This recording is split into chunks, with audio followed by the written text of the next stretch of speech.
Money, money, money. All right, we've got ourselves a good old-fashioned debt ceiling standoff in Washington. But before you start yawning and thinking, oh, it's just 2011, it'll work out in the end, think again. This time it's a whole new ball game and the stakes are higher than ever. Before we get into it, smash that heart or thumbs up button and subscribe, much appreciated in advance. Come on, hit it, smash it, let's go. All right, let's rewind the tape and revisit the debt ceiling crisis of 2011. Back then, there was a lot of back and forth, but eventually a deal was struck just in the nick of time. Investors got comfortable thinking they knew how this movie would end, right? But hey, remember what they say about assumptions? Enter Mike Summers, the guy who sat front and center during the 2011 drama as Chief of Staff for Speaker John Boehner. According to him, this year's Showdown is like comparing apples to alligators. It's 100% different. He's scratching his head saying, where's the deal space, people? Where is it?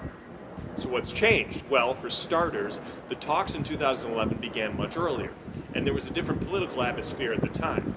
Both sides agreed that tackling the deficit was a top priority. President Obama and Speaker Boehner even hung out together, playing golf and smoothing out their differences.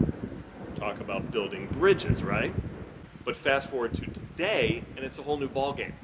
President Biden and Speaker McCarthy aren't exactly best buds. They've barely been in the same room a handful of times this year, and when they do meet, it's more like a WWE match than a productive negotiation. SmackDown, yeah. The differences between 2011 and now go beyond the leaders' lack of camaraderie. The entire political landscape has shifted. Lessons were learned from 2011, and Democrats regret ever negotiating on the full faith and credit of the United States. Biden himself wanted a different approach, saying, no more Mr. Nice Guy. But there's more. Republicans have their own tricks up their sleeve. They look at 2011 as a masterclass in using the debt ceiling as leverage. However, the political dynamics within the GOP have changed too. The conservative wing is calling the shots now, and they want more. Their proposal reads like a conservative wish list, covering everything from tax policy to student loans and climate change. Now, let's not forget what happened after the 2011 crisis finally came to an end. Sure, they reached a deal, but it came at a price. Markets went bonkers and the U.S. received its first credit downgrade in history. Not good.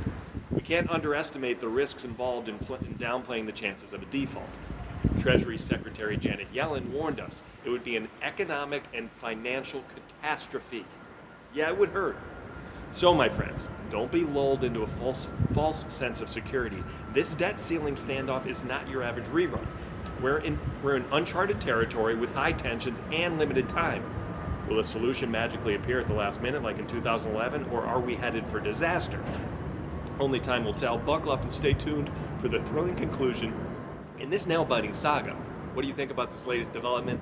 Let me know in the comments below. Also, if you have a topic you would like me to cover in a future video, please let me know.